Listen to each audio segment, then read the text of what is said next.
I know I'm talking right now, and this is a women's event. And you're like, boy, be quiet. And guess what? I will. I will be quiet, but I got to get my two-piece in. But thank you guys so much for coming. Didn't have any idea what the turnout would be with, everything going on. And really appreciate you guys taking the risk and the time to come out here. Not just come out here, but come out here and be cautious and safe. And so I really appreciate that. I'm going to hand it over to Refit to say a couple words before we kick it off. Here is Brad. What's up, everybody?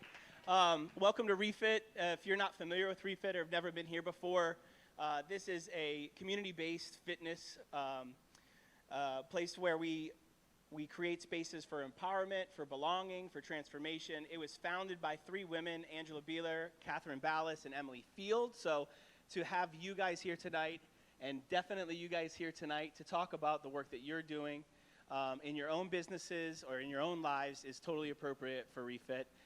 If you've never been, you want to come give it a try, find me before the end of the event. I have a free week pass for you. You can find me at the front desk, and that will enter you in a raffle for a free 3-month membership as well. So welcome home. Whoa.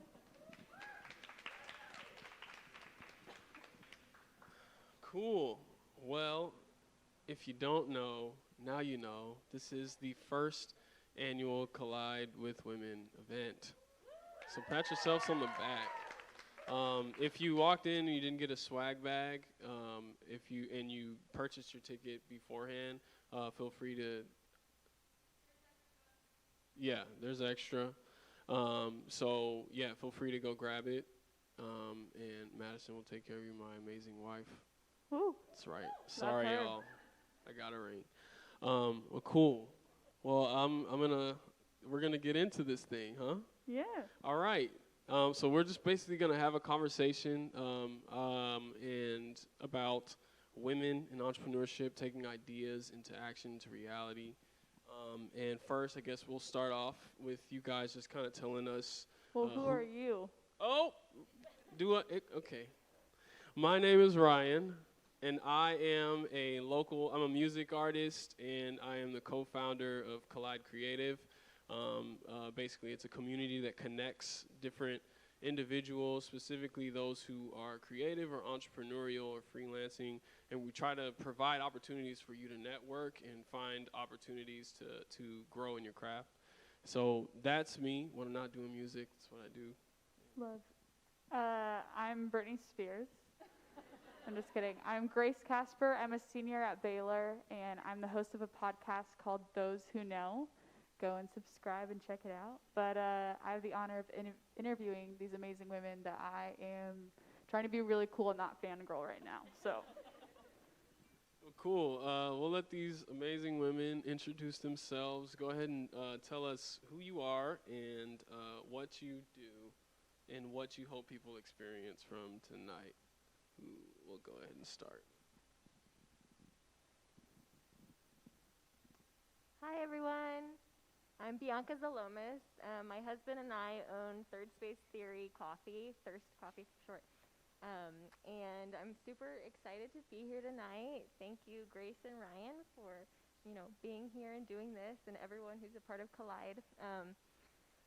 Yeah, I guess I really just hope that everyone here and anyone who, needs to hear it, because I've been there before, realizes that everybody's story and everyone's journey is really unique and no one's is the same. So I hope that's encouraging to you to know that everything you need to do whatever you want to do in life, you already have within you. And where you are right now is the perfect place to start, and wherever it is you want to go is totally achievable. So I really hope, if nothing else, that's what you guys get from this. Hello, you guys. How are y'all this evening? My name is Shamica. I know I need y'all to be a little louder. You know what I'm saying? Okay, that was good. Now, I'm the owner of Waffle Chick here in Waco, Texas. It's a chicken and waffles place, so I'm super excited about that. It's even a healthier version of chicken and waffles, so that's even better, right? So what I hope you ladies get from this event tonight is the inspiration to go ahead and get started with whatever dream that you have. You go ahead and get it started. because time waits for no man. So if you're willing and you're ready and you have that drive, it's time to go get it. Ooh, all right. Hi guys, I'm Makenzie. I'm the owner of Milk Bottle Cookies. I hope that what you guys get from tonight is to kind of, you're never too old to go after what you want. You can have the babies, you can have the husband, you can have your babies grow up, and then you can start your career, and it's just never too late to start, no matter what. Hi, my name is Jaja Chen, and I'm a local private practice therapist, social worker, and co-owner of Waco Cha, which is a local boba tea company. And my hope by the end of tonight is that you leave not only feeling inspired, but also feel like you'd be able to dream larger than you'd possibly dreamed before when it comes to your ideas. Hi everyone, my name is Kelly Palmer, and I am a social worker and educator in town, and I'm running for Waco City Council, District 4. We are currently in District 4, so represent.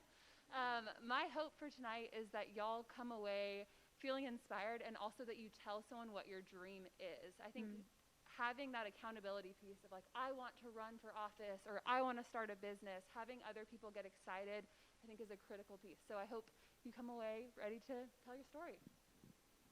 Hey, hey, hey. My name is Sthefanie Welch. I am the owner of the Black Daisy Boutique. I brought a posse. I really just hope everyone leaves here feeling really empowered.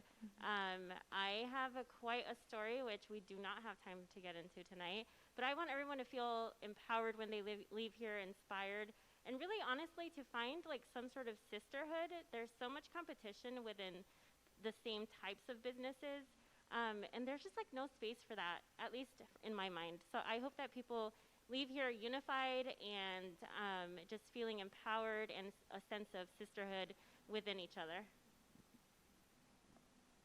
Hi, my name is Megan Waits. I am a certified personal trainer and the founder and CEO of Train with Waits Online Fitness Coaching. We offer one-on-one and group coaching programs to help women reach their fitness goals. And I really just hope that every single one of you walks away tonight feeling empowered and inspired, of course, but entrepreneur or not, just with a renewed recognition that your potential truly is limitless and you are the only thing, the only one standing in your way of whatever it is you want to do with your life. That's good. All right, well, my next question for you ladies is, what was the hardest part of getting your dream or your idea off of the ground?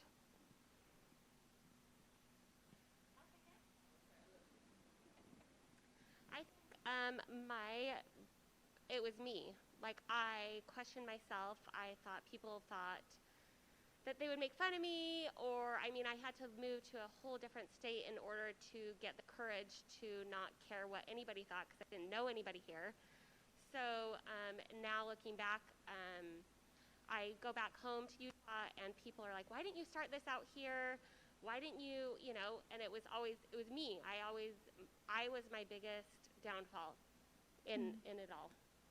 So I think that, like, learning that now, to the people that you think that you're worried about their opinion, that everything like that, they're going to be your biggest supporters. They're going to be your biggest hugs around. And then people that you don't even know. I mean, this whole Waco, I have no idea. All of these people have hugged me, loved me. All of these women have, and I don't even know them. So I think just to get out of your own way it's like the best advice. That's good. And for the ladies, if you could put the mic against your mask. Sorry.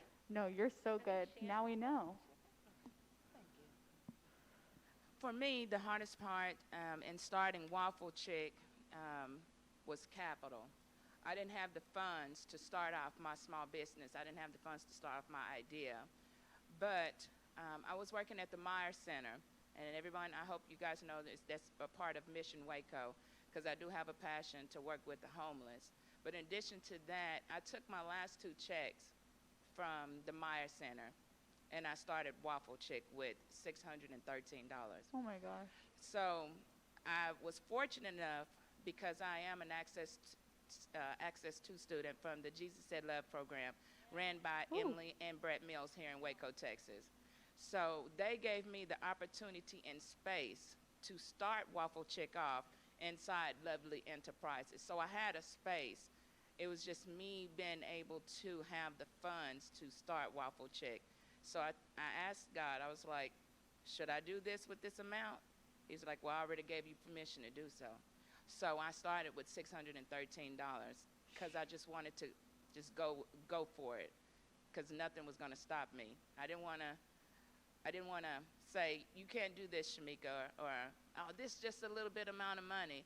No, God told me it was just the right amount. And so that was my biggest struggle in the beginning, was getting financially started off with Waffle Chick. Wow. That's wild.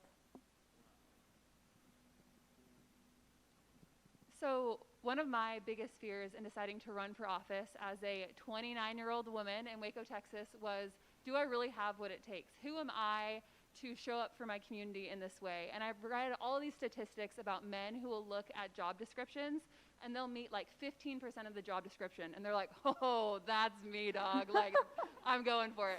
Whereas women will have 90% and they'll count themselves out. Wow. And so one of the biggest things for me was knowing, no, I have what it takes because I live in this community. To live in this, like every person in this room has a different experience and a different set of skill sets and ideas.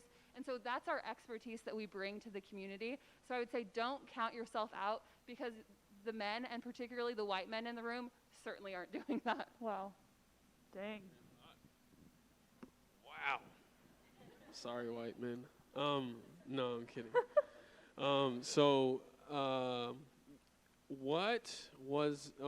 What role did other women play in your story? Anyone can answer this. And what role did other women play in your story, and how has that impacted who you are and where you are?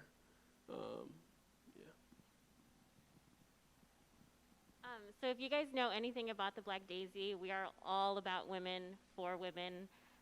So women have inspired everything about the Black Daisy, who we are and why we do it. It's all for women. We carry sizes small through 3X, not just because we think that's the right thing to do, but because we want every woman to feel beautiful. We want every woman to feel like they're worthy. I know it's so hard, even for me. I'm a very tall 4'11". And I am not a size 1. I'm not a size 2. I'm a 10-12, so I'm a curvy short girl. And so going into boutiques was hard because I'm like, I don't fit into any of these things, you know, and I'm not considered like plus size. And so I was just tired of that. I wanted women to come into my store and be like, yes, this is for me. And I wanted that to be for every single woman. So I will like always scream that all women are beautiful, and they literally inspire every aspect of my business and why I do what I do. Within my storefronts, I have 10 other small business owners that are all women owned, and I rent space to them in my store so that they can like get a start in what I'm doing, because I want them to be able to do what, you know, I'm doing too in the future. And then along with that, I've met so many amazing businesses like that are all women owned. I've never met such a close like small business community until I lived in Waco. I didn't know that things like this were possible, and it's so cool to meet women that like are on your team and are cheering you on, instead of saying like, yeah, I don't know if you can do that. Like everyone, I know every single one of these women, and they're like, they've always been like, yeah, you're doing so awesome, keep going, you know, do this. And so again, sisterhood is just so important, whether you're the business owner yourself or if you're the customer or whatever. Like being women together is so much more important than being women separately. That's a good word.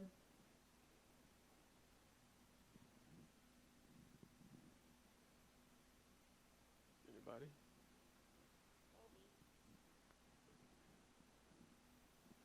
Yeah, I think that's a huge one. And I think Waco is really unique in the fact that it isn't very big.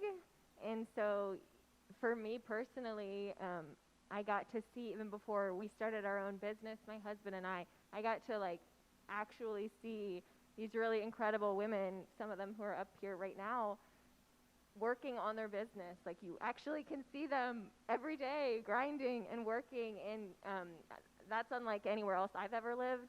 So I think that's really cool that Waco offers that, because not only are they super friendly and just people in Waco are great, at least I think, but you can actually see them doing it, and that makes it tangible. And so for me, it was something that I was like, wait, I can do that too. You know, like, I see them doing it, I can totally do that too. So yeah, it's just inspiring to be so close to it, I think. So that's what I would say. That's good. I'll add one thing. Yeah. So I grew up in Utah, born and raised, and so we moved here about 2 years ago. And when I got here, I was like, what the hell did we do? Like, where are my mountains? This place is so ugly. I miss my home. Like, I was like, this is awful. And immediately, I say this to everybody. I say it in my story and everything. The women here is what sold me and my husband to Waco. The way that they actually care about you. I've never experienced women like this. In Utah, I love Utah, but it's a very competitive place in my experience that I've had. But here, I run into Kelly. I haven't seen her for probably a year, and she's like, how's this going? How's this going? Oh my gosh, I noticed this with milk bottle. And they actually really like genuinely want to know. Like, they're like, how's Vea doing in soccer? And you're like, what? When did we talk about that? You know, and it really is such a special place for women. I just can't say enough about it. So I love it. That's so beautiful. I love Waco. Well, ladies, what is it like being a female with high influence in leadership, and what glass ceilings have you faced or hurdles have you had to jump through? Megan?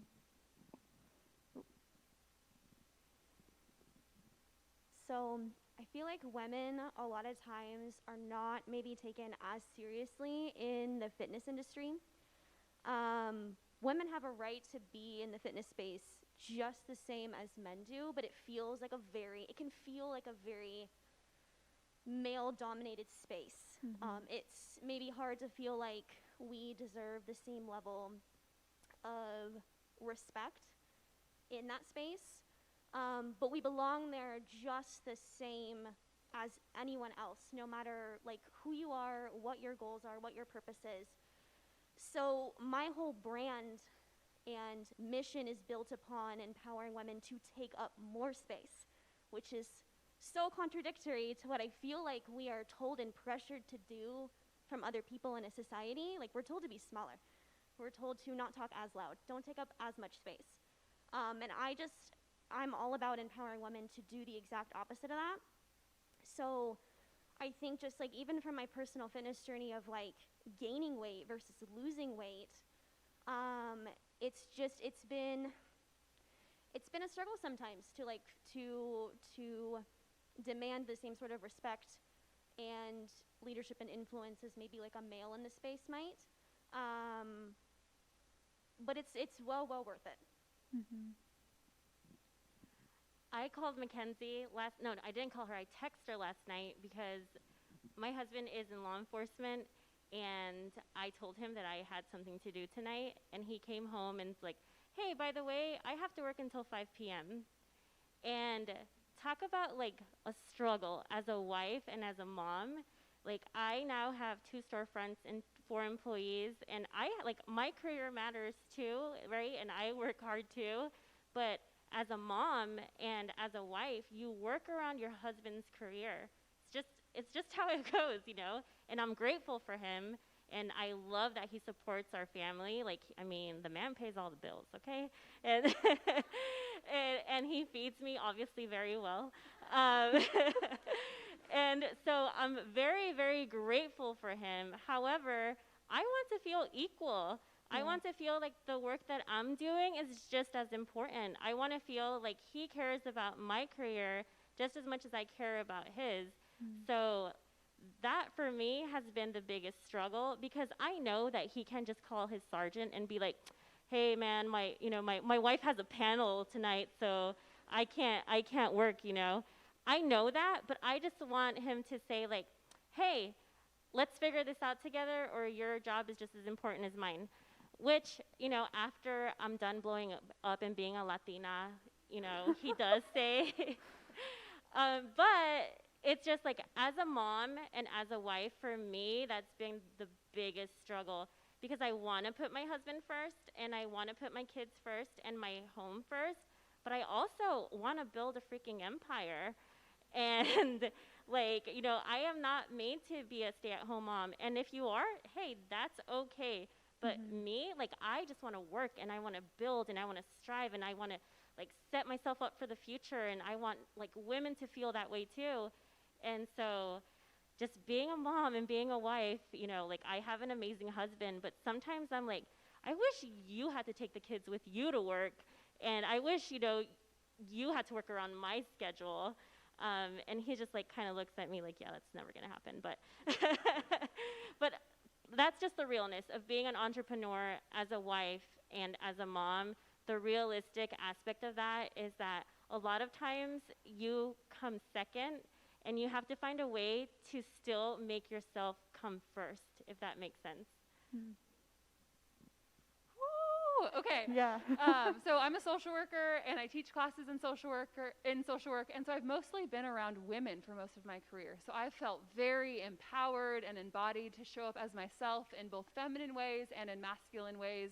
And wow, I have never experienced so much misogyny than I have in running for office. Like, it has been so obvious, everything from sexual harassment to horrible trolling on social media, to messages from former professors that are like trivializing me and patronizing me, like the patriarchy is real, the misogyny is real. And so I think one of the things that I thought about a lot is I'm carrying so much privilege as a white woman, as a woman that like has all of these privilege cards in my deck. And I'm like, I know this would be 8 times harder if I was a Latina woman running in Waco, if I was a black woman running, if I was a queer woman running, if I was an indigenous woman running.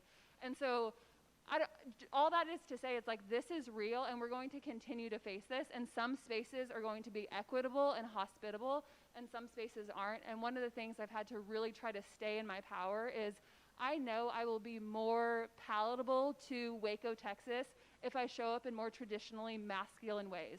My yard signs are bright yellow, and they have this fun, curvy lettering, and I'm like, I'm allowed to be me. I'm allowed to wear crazy ass like floral pants and a blazer, and that still be professional. So I think that's part of the struggle, is knowing like we can be women and we can show up as ourselves, and that's still okay, and that's still legit, and that's how we break the glass ceiling, is by staying true to ourselves.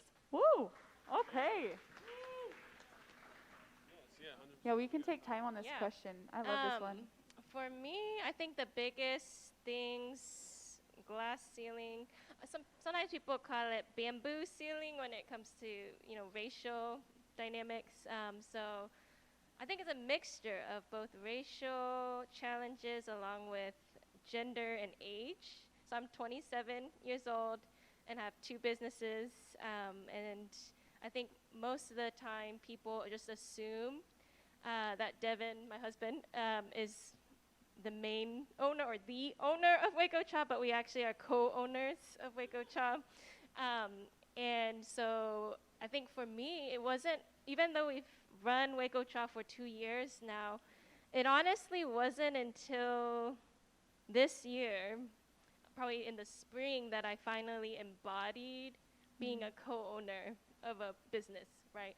Because I think for the longest time, I just felt like, I'm just a supporting role because I'm doing all these, systems work, HR basically, and all the behind the scenes, while, Devin was more the front face of the company. And so then feeling as if, I wasn't as worthy or even considered, an equal partner, if you will. But then, eventually realizing, wow, So actually what happened was in the midst of COVID, because of how much COVID was impacting me in the work I was doing as a social worker and therapist, that was actually consuming a lot more of my time and energy. So I started kind of stepping away from Waco Cha.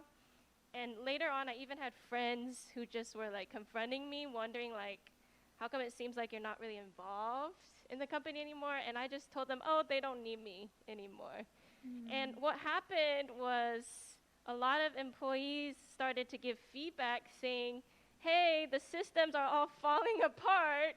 Like, things are not running smoothly anymore. And at that point, I realized, oh, you know, it's because I'm not playing a co-equal, co-partner kind of role, and just kind of thought, oh, my role doesn't matter.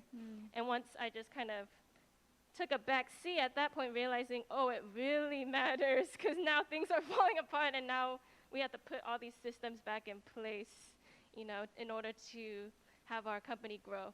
And since then, you know, since clarifying my role, embodying my role, and also since, you know, we really started to even empower the women within our company to rise up as leadership, and then when Devin even consciously realized, oh, like he needs to step back in leadership, we've actually had so much more momentum to the point where we're actually expanding to store 2 in the midst of COVID.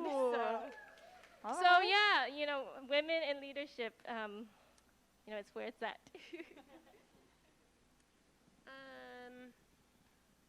I think like the glass ceiling, what was the question? Let me read it again. What is it like being a female with high influence in leadership, and what glass ceilings have you faced or hurdles have you had to jump through? I think I hate to take on the leadership role. I want to have like my buddy with me. I want to have my husband right by me. I want, you know what I mean? So sometimes I feel like the leaders never step up until they feel like they have all the answers. And so I don't have all the answers, so I would rather just ride the ride with everybody and learn with them. I think that the biggest hurdle I've had is trust. I have barely, I hired a baker, and she's here in the room, Baker A, and she's back there in the striped rainbow, okay? Yeah. But that girl, I mean, I'm like, okay, you could have this much leeway. You can have this much leeway. And I'm looking over her shoulder. Nope, that's the wrong ball. You got to throw it back in the bowl. Like, let's redo that again. And, you know, are you trying to steal my recipes? Are you, what's going on over here? Like, you know, who are you texting over there? You know, and I think that trust, it still is so hard for me to get, to let this dream, like I'm saying, here's my dream that I've had forever. Can you help me with it? But please don't tell anybody my secrets, or please help me along the way, you know. And I think that trust is such a big, it builds any relationship, your marriage, your friendship, anything like that. So I think that was my biggest hurdle, was to trust somebody with something that I hold dear. Wow, that's so good. Okay. I was really thinking over here. So I'm going to start with the hurdles I've faced as a black woman business owner. Being an African American, in my days, you didn't see a lot of business owners, small business owners.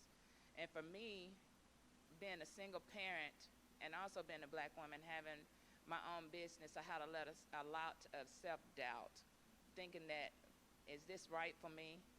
Can I do this? Can I really do this?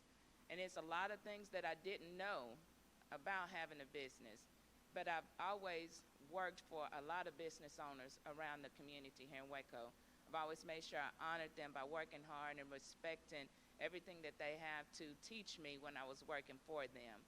Now, the inspiration of me going ahead getting Waffle Chick started originally came from my mom. She was a single parent, and she owned a jewelry shop. She had her own burrito stand. She was taking burritos in the cooler to work, you know, selling those. And then she started selling clothes. So she was my first inspiration. I was like, well, if my mom can do it, I know I can do it. And then I started being around Summer Shine from Luna Juice when she owned Luna Juice. And I started being around Courtney Rogers when she owned Cotown Crepes. And then Tanya Carpenter, who owns her own doula services. So I started being around a lot of influential women that inspired me to say, okay, Shamica, stop self-doubting yourself. You know you can do this. You know you can also be a leader too, like the wonderful women here in Waco. So that's when I also met so many other different women that helped me say, okay, yes, I can do it. And I still right now have doubt, but I know, one, God is with me, and two, I have a lot of mentors in the village that helps me. I'll go ahead and say giants and kings and queens who's teaching me how to be successful. What is it like being in a leadership role within a community? I'm going to say it's been like everybody has seen Wonder Woman, right? Yeah. So, you know, when all the Amazon women came down and they were fighting the men that came on the beach, you see what I'm saying? I feel like that. I feel invincible right now. You see? So I'm super thankful for the knowledge of all of these women on this stage and all of the women here in the audience, because I know a lot of people. And it's a lot of women that have strong minds here in this room, and also men. So, guys, I'm not going to forget about y'all, too. But I'm just super thankful for me being able to learn how to become a leader. I'm still learning to this day. So. Wow, that was good. Woo! Yeah. The thing that comes up for me with this one is, while there are definitely very real barriers for women, is more the mental. I think there's actually a term for it, imposter syndrome. And I worked as an engineer for years before we started a business. And that was something that I experienced there. It was an office full of men and me and one other female engineer. So something that I had to, that I became very aware of when I was working there, and then even now owning a business with my husband, I can relate to a lot of what Jaja was saying. I'm more on the back end. I take care of the kids. This is baby number 3, so, and he's the front end. So a lot of the excitement and the things that happen, I'm not a part of and don't see. He comes home and tells me, but other than that, you know, I just hear about it for the most part, which is okay. But then when it comes to even coming here tonight and being with all these awesome women, I'm like, wait, me? Like, did you mean to hit me up? Like, but it's that in itself, I think, is the glass ceiling, because no matter what you're doing as a woman, you have the opportunity to inspire and just make a difference. And I think we all have heard that, but it's actually believing that for yourself that can be difficult. So events like this, and then women saying yes to doing it, whether they feel like adequate or not, I think is how you overcome those things ultimately, and show yourself that you believe in yourself and in other women. So. Wow. Thank you. That was so good. Ladies. Ryan's getting emotional over here. Okay. God. Man, I just wanted to kind of, I just wanted to speak a little bit on that, that to affirm everything that has been said. This event was a really huge eye-opener and learning experience for me. I can probably confidently say that this would have been crap if it weren't for the women in the room, if it weren't for my wife, if it weren't for Courtney, if it weren't for Makenzie, weren't for all you guys saying yes, like, and even the little words of wisdom or encouragement, and it opened my eyes in the sense that, one, kind of what Makenzie said about trust. Like, I think the problem that men have is because of whether it's pop culture or what we've deemed normal as leadership, which a lot of it I'm now seeing needs to change and is toxic. For whatever reason, we have a problem trusting women to lead. And I just want to say as a man that I see that is a problem. And I want to urge all women to continually push the envelope.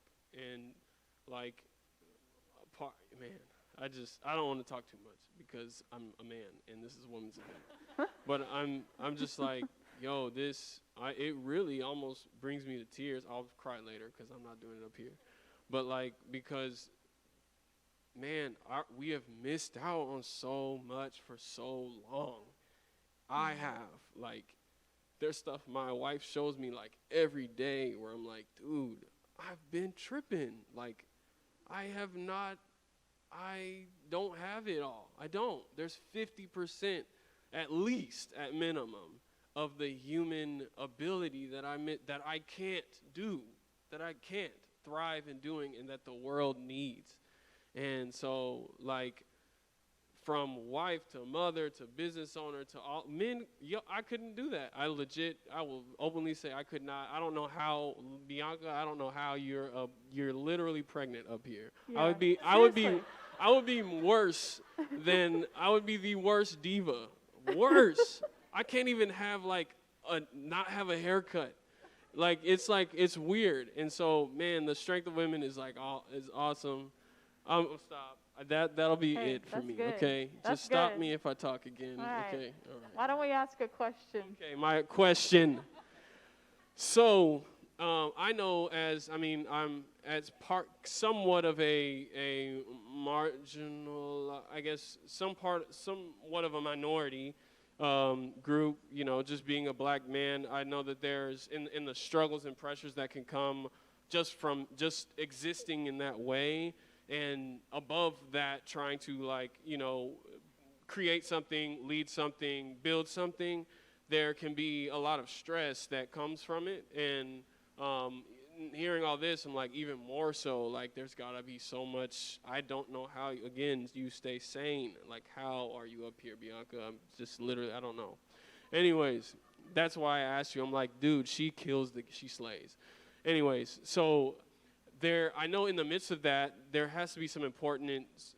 There is importance for me to exercise and have rhythms in my life that biologically keep me sane. And anyone can answer this specifically. Megan, I would love to hear from you. Is like, hello there. Excuse me. It's at the top. At the top? Where'd it go? Yeah. What is the importance? What would you say is the importance of fitness, and how does that impact our mental health and ability to thrive as a human? Like, what would you have to say about that? Excellent question.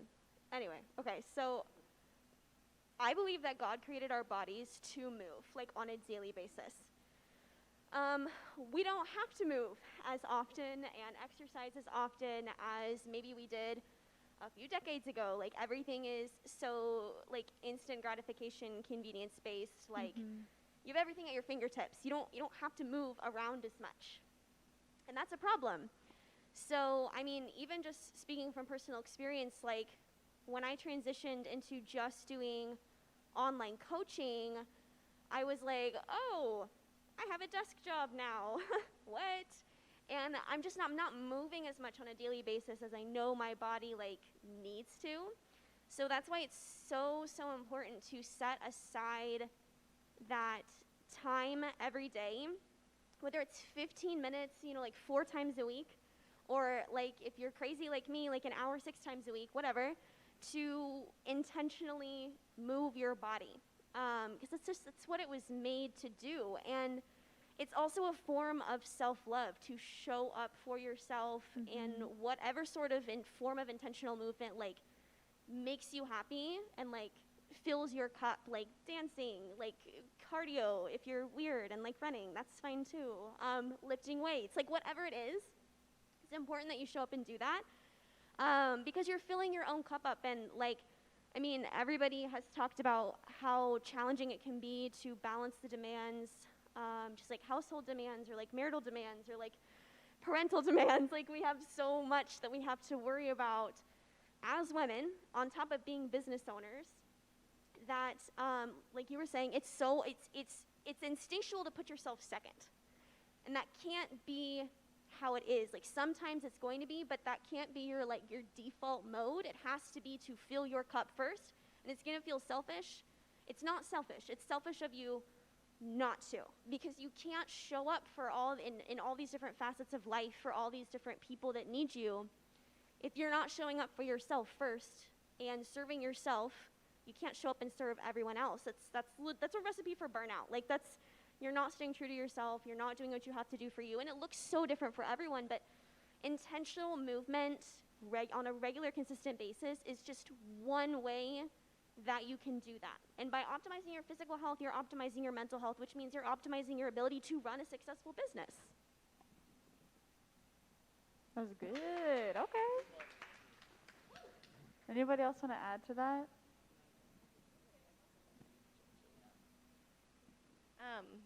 I was just going to say, I think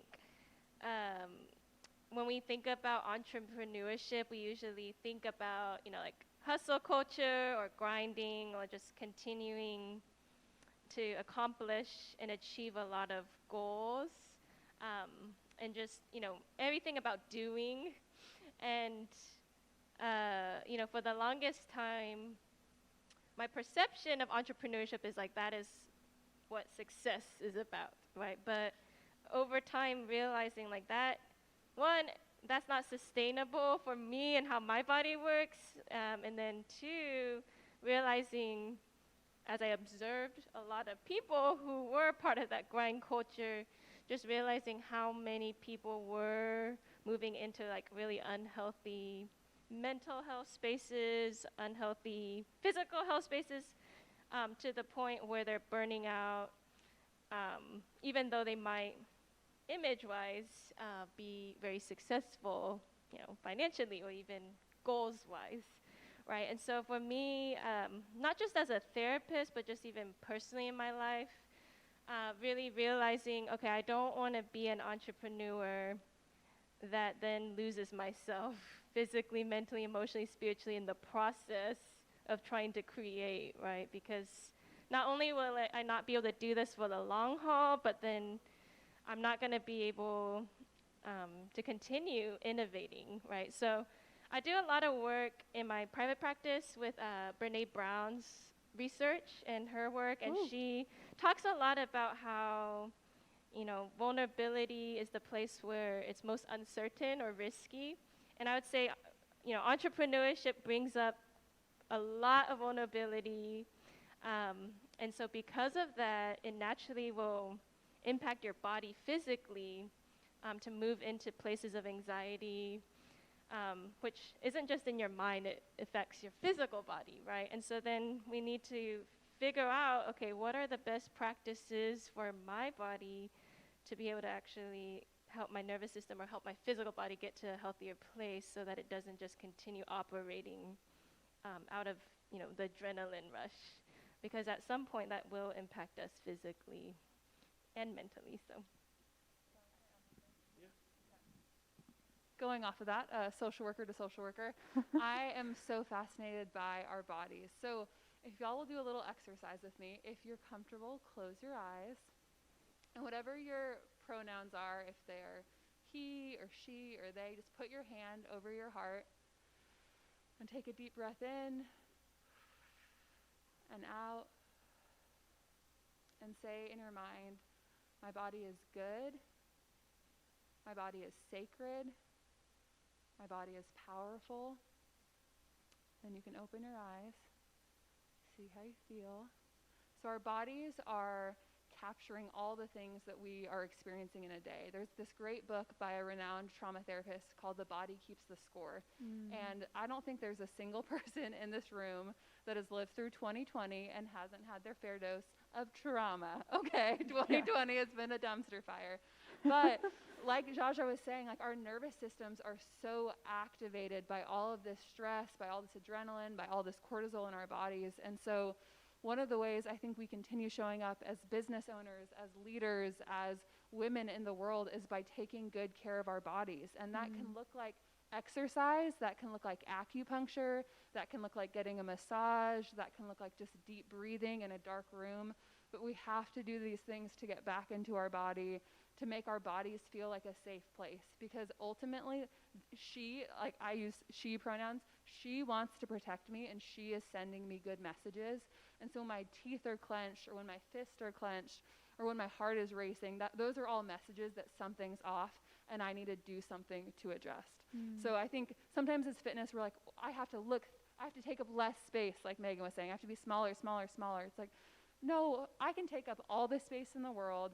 I'm moving my body because I care about her and I want this home to be safe and secure so I can keep showing up and doing the things I was made to do. Whew. I'm taking notes in my mind about that. That was good. Okay, ladies, my next question for you is this kind of goes back to what you were just talking about, but how do you do work-life balance well, and how do you prioritize your schedule in order to thrive? Also, how do you make time for you? So if you want to say something we haven't covered yet, you can do it in this space.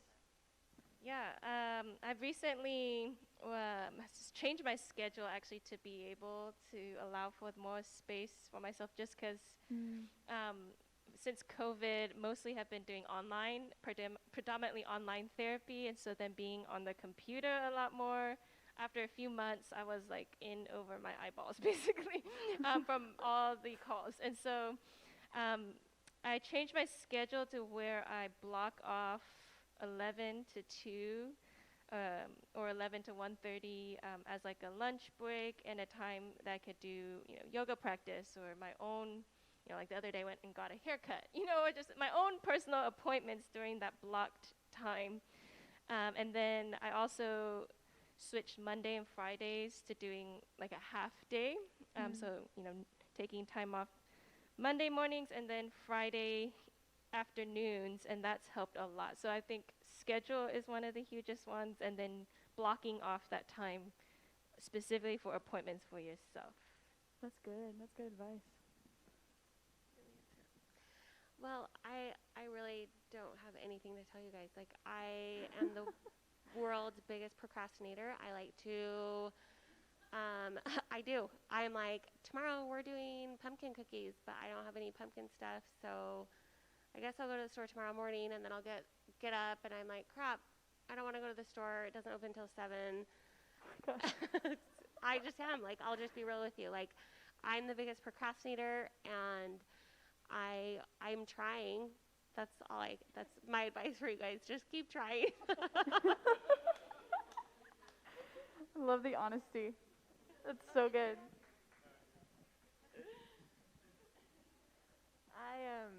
I'm not great at the making time for myself, I'll be honest. I think a lot of that is the mommy guilt. My free time, I'm like, okay, who needs what? Because now I'm free. So, but I do think that work-life balance really depends on your season of life too. Yeah. I don't think, balance could look like this or could look like this. Sometimes I'm a lot less involved in the business now than I was 7 months ago or whatever it is now. So yeah, I think it's important to give yourself grace and to be understanding with whatever's happening. Sometimes the business will need to be the priority.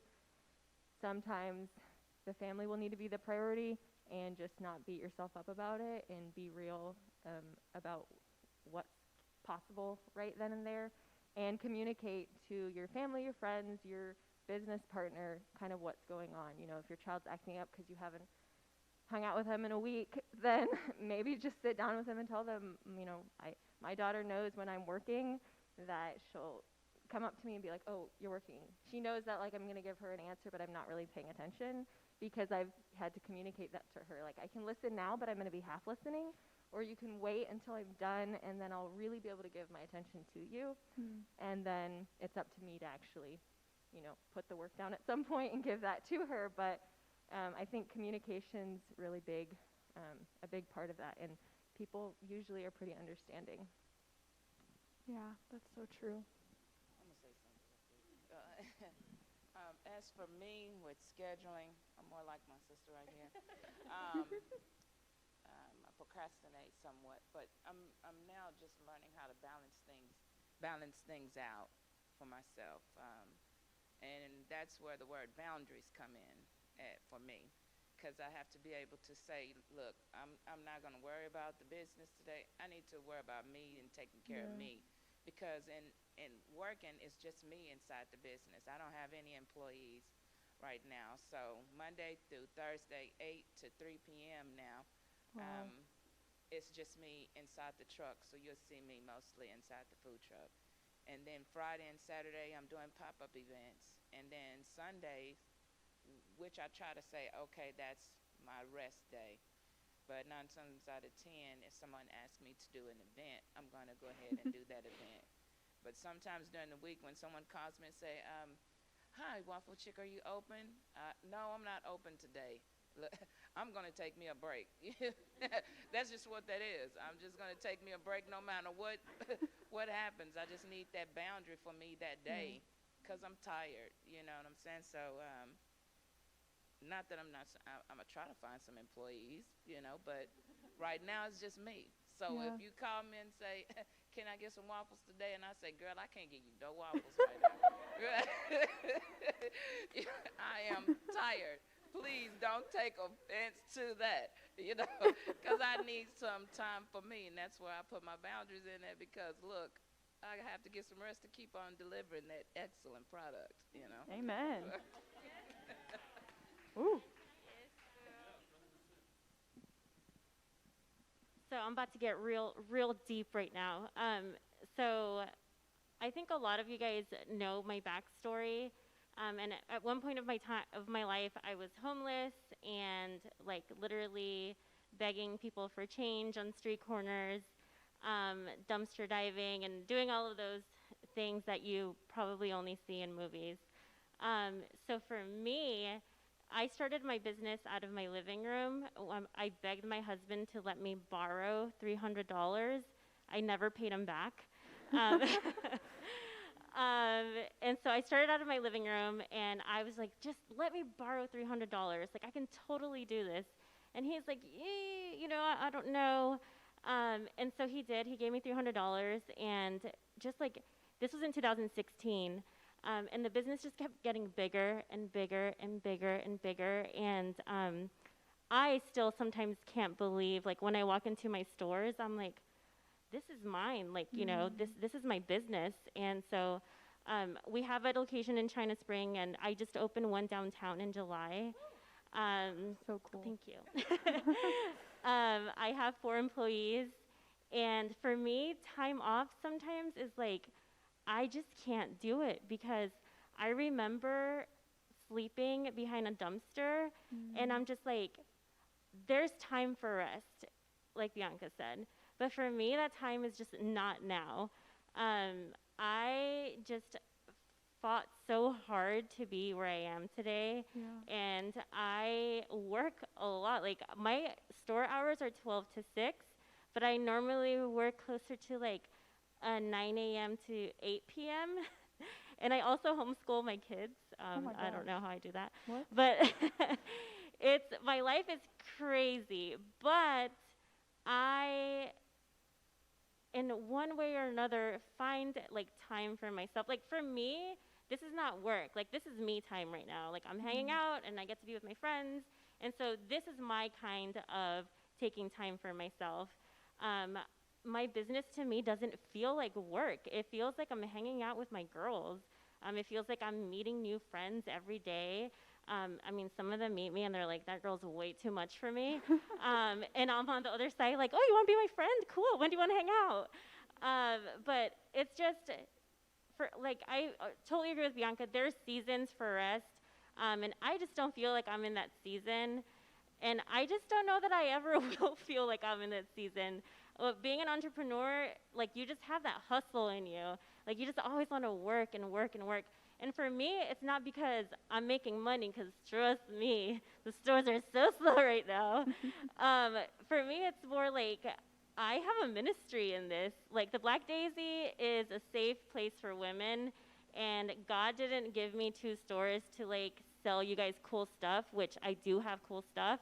But God really gave me the stores so that women can come in there and ask for prayer or cry to me or tell me that their husbands are being jerks or whatever. And so I think that, yes, taking you time is important, but don't feel bad for, like, being a hustler either.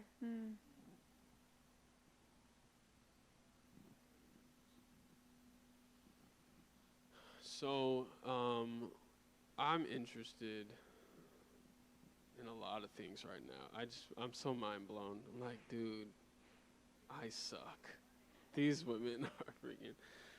But I kind of want to hear. So, Megan, you do online training. You train yourself, and then so you work. You're also a wife, and you train people. How, like, do you have time for boundaries? Are you able to, like, discover them at all? Like, how does that work out for you? Like, I'm just curious.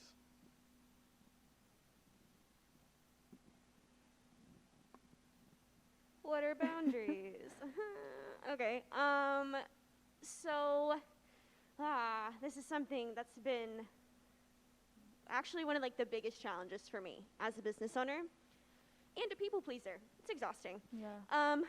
So I am in the business of supporting people. Like, as a coach, it is my job to instill in my clients on a daily basis that they can do it.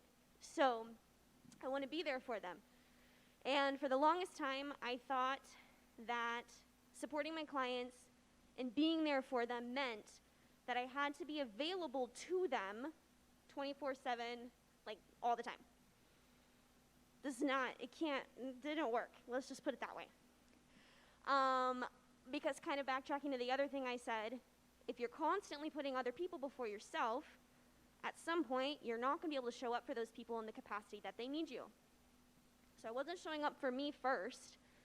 I wasn't I need to be reinvesting in my marriage, so that's, like, another person.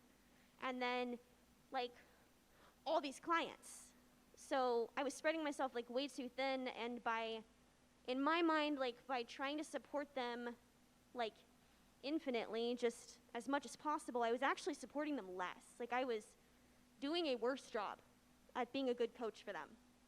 But I felt guilty taking a step back or saying, no, I'm not going to answer that question until Monday, or no, it is 6:05 and my business hours end at 6, so I'm going to wait until tomorrow. Like, it's hard, and you feel guilty, especially if you're a people pleaser and you just, like, love people and you just want to be there for them. It's so hard.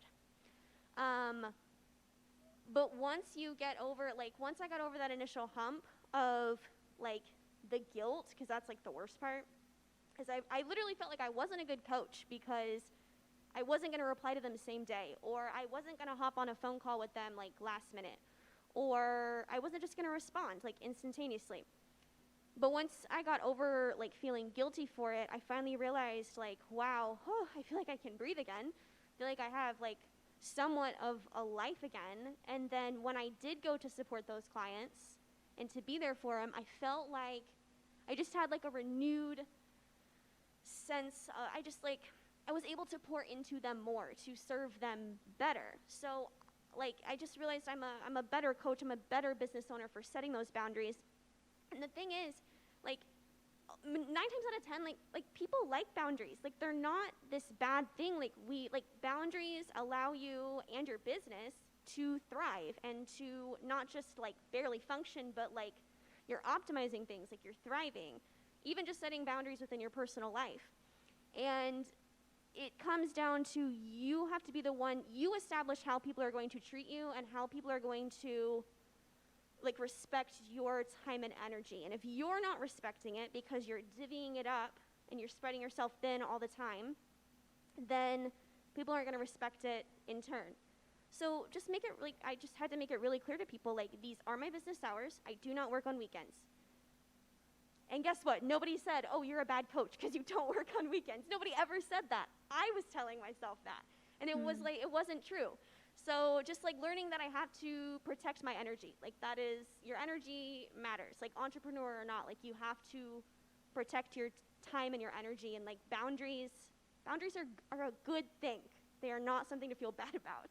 Yeah. Wow. Can we get one more woman to speak on this, and then we're gonna let the audience ask you some questions. Anyone feel Anybody? called? Good. Sweet. All right. I mean, that was good, Megan. You covered it. Cool. Yeah, go sweet. ahead. So we just want to respect your time. We know that we said this event will end at 8:30. So if you have kids at home or you need to be going somewhere, feel free to leave if you need to go. But if you don't need to go right now, we would love to open up questions for you guys to ask our panelists. And so if you have a question specifically for one of these women or for all of them, just raise your hand and Ryan will give you the mic and we'll see what to do. Does anyone have any questions? Yes. You can feel free to say your name and stuff. Do I need to stand? Okay, I'm going to stand. Hi. Oh, kicking things, sorry. Hi, I'm Sarah with JPAR White Label Realty. We're a new woman-owned real estate brokerage here in town. Woo-hoo. Our grand opening was last Thursday, so swing on by. Wow. So my question is, in your businesses, what were some tough or hard lessons you learned in your marketing? Like, where were areas that you invested time and money, whether it was social or, Google ads or whatever it was, that you wish you either had invested more time and money in or you wish you had avoided it completely? That's a good question.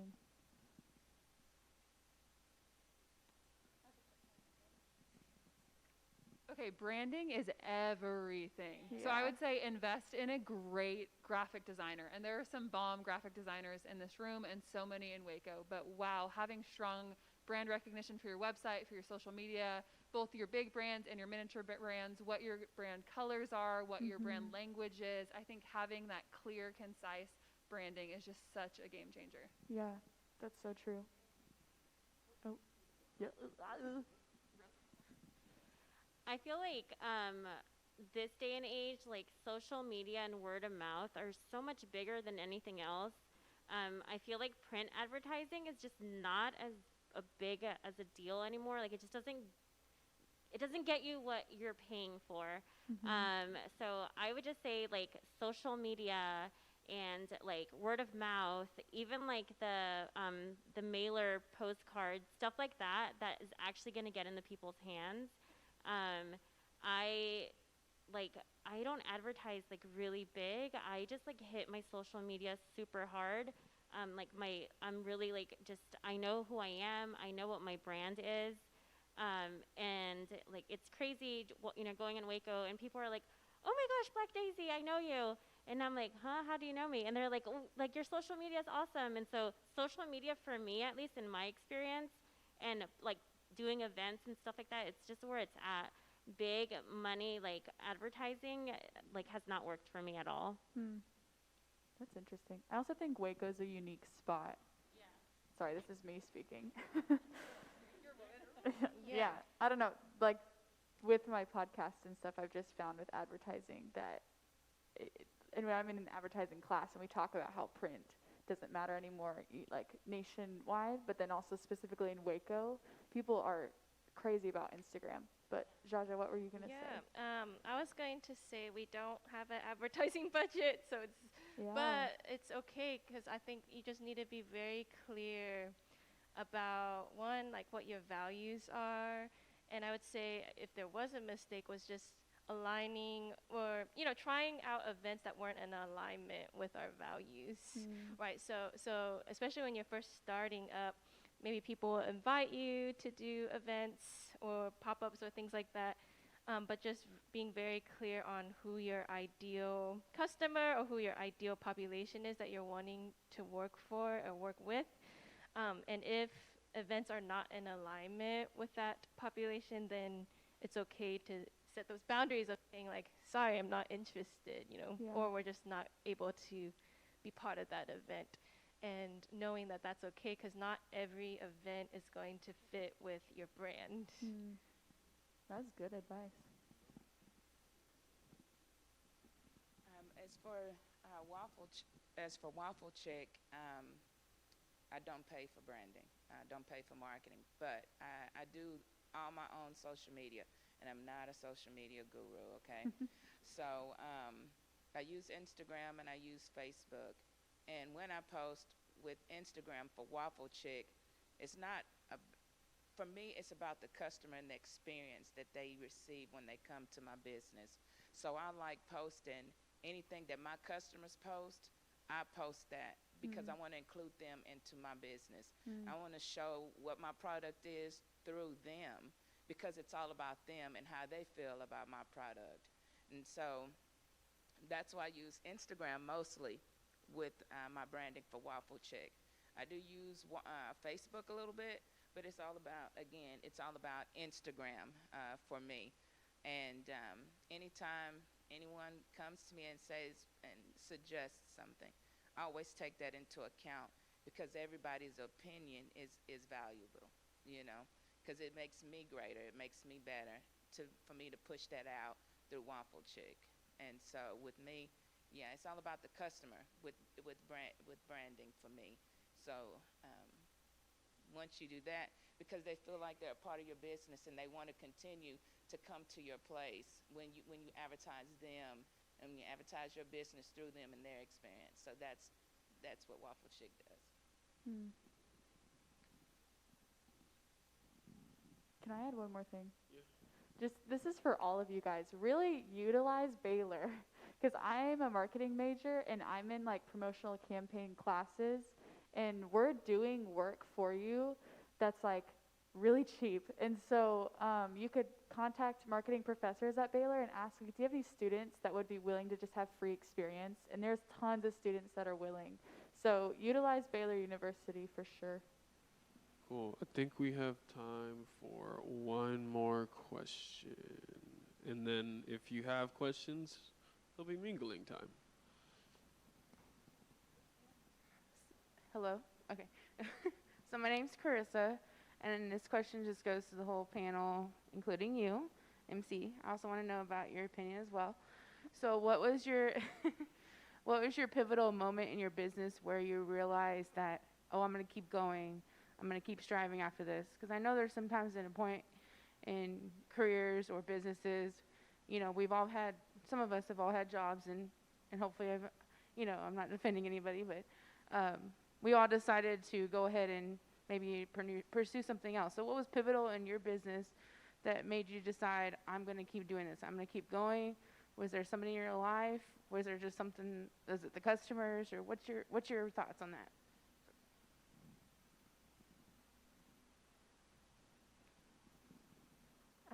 Yeah, so for me and my husband, it was interesting. He had started a business before, and it wasn't really going where he wanted it to go. And then he was like, he knew he wanted to do something else, and we wanted to do something we could include our whole family in on and stuff. So I remember like sitting outside in our apartment on the balcony and being like, tonight we're going to come up with the idea of what it is that, resonates with us and what we want to do.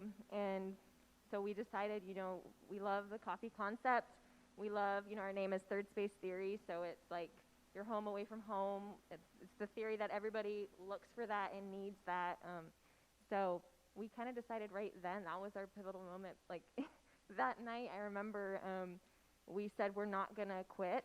We're going to do this, and maybe we'll change direction, like in terms of this isn't working, you have to, that comes with business, but there's not ever going to be a discussion about quitting and not doing this. So, and it was just kind of that night, and since then, we started August 2018.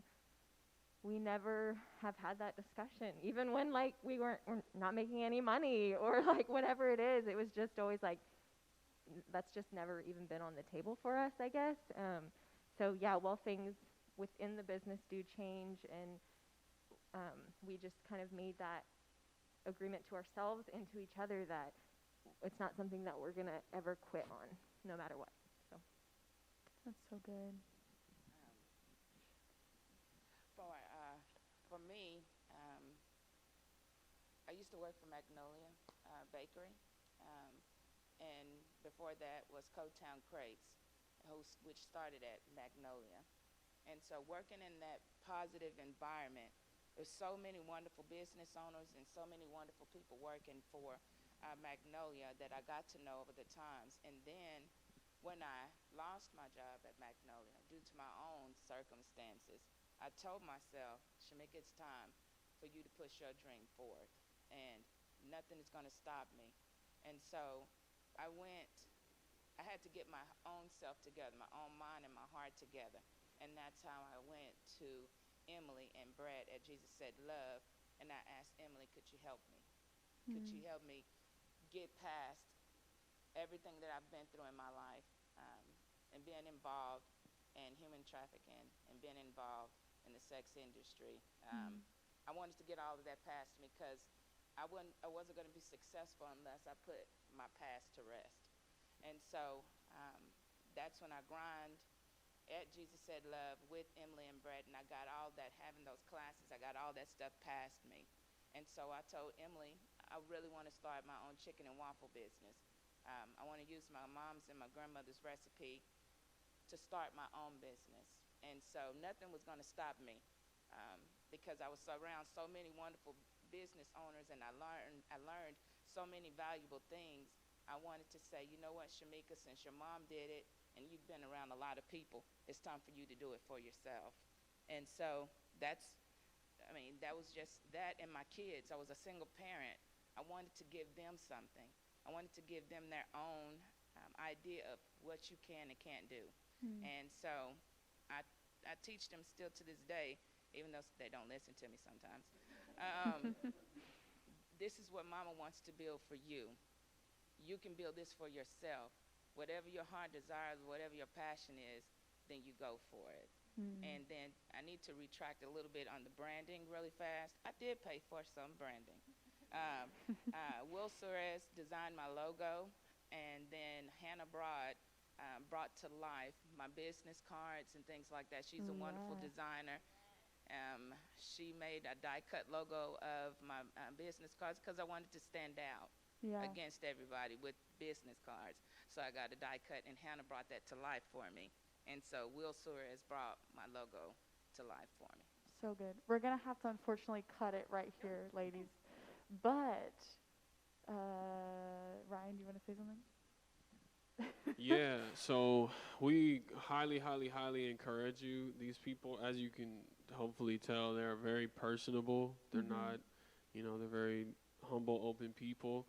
And so we highly encourage you to stay connected with them and network with them beyond this point. That's the hope of this event, is that whether it's somebody sitting next to you, somebody you met on the way in, or one of these people engage in their business, and feel free to keep asking these kind of questions to people who've done something that you either want to do or something like what you want to do. Yeah, I think we're gonna have to cut it as far as the time goes, but yeah. Everyone, give it up for our wonderful ladies. Yeah. Before we leave, we have some gifts to give to you guys. These women are so humble, y'all. Yes. So,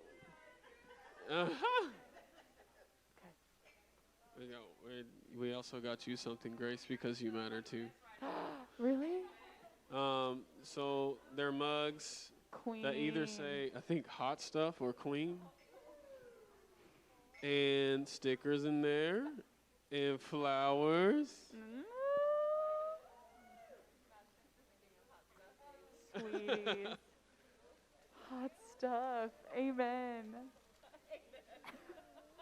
And then we got you some stuff from Spice Village. Oh. Yes, this is very small. Thank you in comparison to everything you guys do and what you Yeah. gave tonight. Yeah. Thank you guys so much for coming. And feel free to mingle as you go. We have to be out of here by 9, but feel free to mingle as you head out. It is 8:50. So love y'all. Thank you for Mingle coming. quick. And yeah, have a good night.